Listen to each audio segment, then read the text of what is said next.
Le collaboratif. Voilà un terme évident lorsque l'on parle de nouveaux modes de travail. Le travail peut paraître forcément collaboratif. Et pourtant, tout est une question de liberté ou d'obligation. Alors c'est quoi le collaboratif? Le travail tel qu'il est aujourd'hui accompli dans de nombreuses entreprises relève plus de la coopération.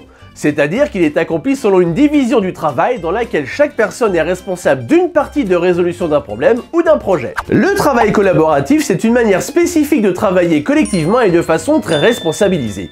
Dans un mode collaboratif, existe l'attribution de tâches précises, on s'appuie sur les compétences individuelles autour d'un but commun.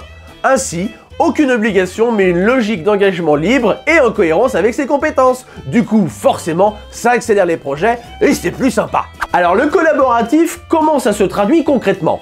Dans une démarche collaborative, on s'intéresse d'abord à ce que chacun est prêt et capable d'apporter. Compétences, innovation, investissement, créativité, et va ainsi déterminer sa contribution à un projet. Oui, si c'est par exemple Ferdinand, le préposé au café photocopie qui a l'idée du siècle en termes d'innovation produit et pas le responsable marketing, eh ben on s'en fiche. Ce qui compte, c'est d'arriver au but.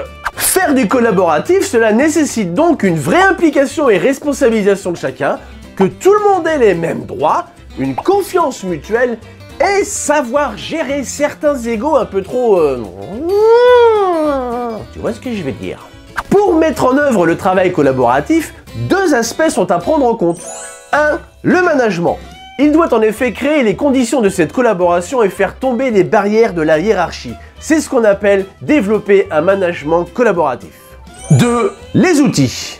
Pour favoriser le travail collaboratif, il existe quelques outils pratiques et indispensables pour mener à bien le projet. Par exemple, Google Drive, qui permet à chacun d'enrichir un support de projet directement, sans attendre les mises à jour plus ou moins régulières, gérées par on ne sait jamais trop qui, bref, de faciliter la fluidité des tâches dans une véritable transparence des informations.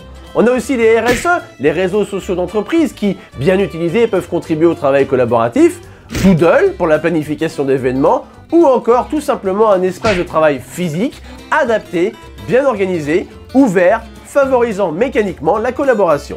Bon alors c'est bien mignon ton histoire de collaboratif, mais concrètement qu'est-ce que ça rapporte à l'entreprise, tu vas me demander? Eh bien que du bonus. On développe l'intelligence collective, on booste le potentiel d'innovation d'entreprise et de par ce fait-là, le développement de nouveaux produits ou services, et on favorise fortement l'implication de chacun. Et pour les collaborateurs, pareil, que du bien! C'est le plaisir de travailler sans lien hiérarchique, une meilleure valorisation des compétences et la satisfaction de contribuer à un résultat de manière plus efficace et surtout plus rapide. Alors tu vois, il y a plus intérêt à se lancer dans le collaboratif qu'à en avoir peur. Mais oui, car voyez-vous, au final, si chacun pouvait se sentir considéré, écouté, non asservi, clairement l'entreprise n'en irait que mieux. Car la révolution digitale, au-delà d'être une révolution technologique, c'est aussi et surtout une révolution humaine. Et le collaboratif, en ce sens, est un formidable moyen de redonner une véritable place à l'humain. Et ça, c'est plutôt cool, non ? Voilà, maintenant vous savez ce qu'est le collaboratif. Vous pouvez retourner à vos occupations et on se retrouve très vite pour mieux comprendre ensemble le digital. Mais bien sûr, en attendant, vous pouvez continuer d'apprendre, de comprendre, de découvrir et de partager. Ciao!